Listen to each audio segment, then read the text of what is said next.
Proverbe 15. Une réponse douce calme la fureur, mais une parole dure excite la colère. La langue des sages rend la connaissance attrayante, mais la bouche des insensés déborde de folie. Les yeux de l'Éternel sont en tout lieu, observant les méchants et les bons. Une langue apaisante est un arbre de vie, mais une langue perverse brise l'esprit. L'insensé méprise la correction de son père, mais celui qui accepte les reproches montre de la sagesse.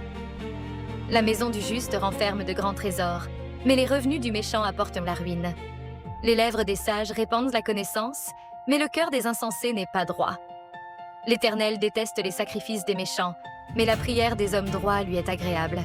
L'Éternel déteste la conduite des méchants, mais il aime celui qui poursuit la justice. Une sévère correction attend celui qui quitte le bon chemin. Celui qui déteste les reproches mourra.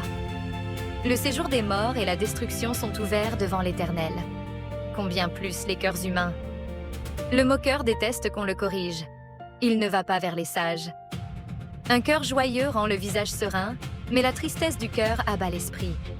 Le cœur intelligent recherche la connaissance, mais la bouche des insensés se nourrit de folie. Tous les jours du malheureux sont pénibles, mais le cœur joyeux est un festin continuel.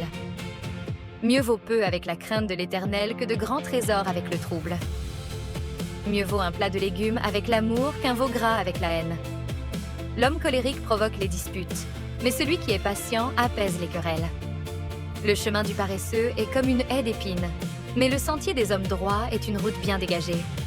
Un fils sage fait la joie de son père, mais l'homme insensé méprise sa mère. La folie réjouit celui qui manque de bon sens, mais l'homme intelligent marche droit. Les projets échouent à faute de conseils, mais ils réussissent quand il y a de nombreux conseillers. On éprouve de la joie à donner une réponse appropriée. Qu'une parole dite au bon moment est bonne. Le chemin de la vie mène le prudent vers le haut, afin de le détourner du séjour des morts en bas. L'Éternel renverse la maison des orgueilleux, mais il protège les limites de la veuve.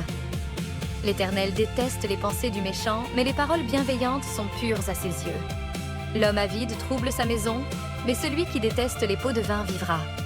Le cœur du juste réfléchit avant de répondre, mais la bouche des méchants répand le mal.